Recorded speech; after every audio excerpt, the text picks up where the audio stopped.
شوال کے 6 روزوں سے متعلق یہ پوچھا جا رہا ہے کہ ان روزوں کو ایک ساتھ رکھنا چاہیے یا وقفے وقفے سے ان کو رکھ سکتے ہیں۔ تو دیکھیے یہ فضیلت شوال کے مہینے یعنی پورے مہینے کے لیے کہ اس میں آپ کبھی بھی یہ 6 روزے رکھیں گے آپ کو انشاءاللہ العزیز یہ فضیلت ملے گی۔ یکم شوال جسے عید کا دن جسے ہم کہتے ہیں تو اس دن روزہ رکھنا حرام ہے۔ عید کے دن کے علاوہ اگلے دن سے ہی یعنی 2 شوال کو اگر کوئی روزہ رکھنا چاہے نفلی طور پر تو بالکل ٹھیک ہے۔ بعض لوگ 2 سے لے کر لگاتار 6 روزے رکھتے ہیں، یہ بھی جائز ہے۔ البتہ زیادہ بہتر یہ ہے، فضیلت یہ ہے کہ افضل کام یہ ہے کہ اسے ہم وقفے وقفے سے رکھیں، یعنی الگ الگ کر کے رکھیں، ایک ساتھ نہ رکھیں۔ ایک ساتھ اگر کوئی شوال کے 6 روزے رکھتا ہے جائز ہے، فضیلت ملے گی، لیکن زیادہ افضل وہ یہ ہے کہ ان کو الگ الگ کر کے رکھیں۔ تو یوں بھی ہو سکتا ہے کہ آپ پہلے ہفتے میں 2 رکھ لیں، پھر 2 رکھ لیں، پھر 2 رکھ لیں، اس طرح بھی ہو سکتا ہے۔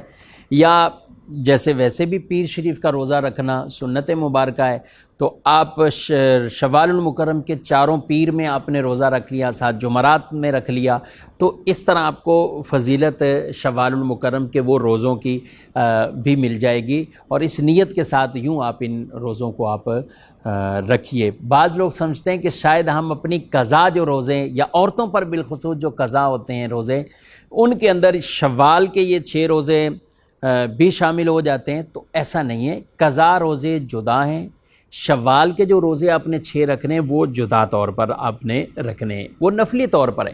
تو قضا جس پر فرض روزے قضا ہوں، جیسے بہت سی عورتوں پر کچھ نہ کچھ ان کے روزے قضا ہو جاتے ہیں، تو وہ اپنے قضا کی الگ قضا کی نیت سے روزے رکھیں گے۔ جو شوال کے رکھنے ہیں وہ الگ شوال کے نفل کی نیت سے ان کو وہ رکھیں گے، تو پھر ہی انہیں اس کی فضیلت حاصل ہو سکے گی۔ تو بہرحال مختصر یہ ہے کہ ایک ساتھ رکھیں تو بھی جائز، اور وقفے وقفے سے رکھیں تو یہ بھی جائز، اور یہ زیادہ افضل کام ہے کہ ہم الگ الگ کر کے ایک ساتھ شوال کے 6 روزے نہ رکھیں بلکہ الگ الگ کر کے ان کو رکھا جائے۔ شوال کے مہینے میں 6 روزے آپ نے پورے کر لیے تو انشاءاللہ آپ کو وہ فضیلت پوری ملے گی۔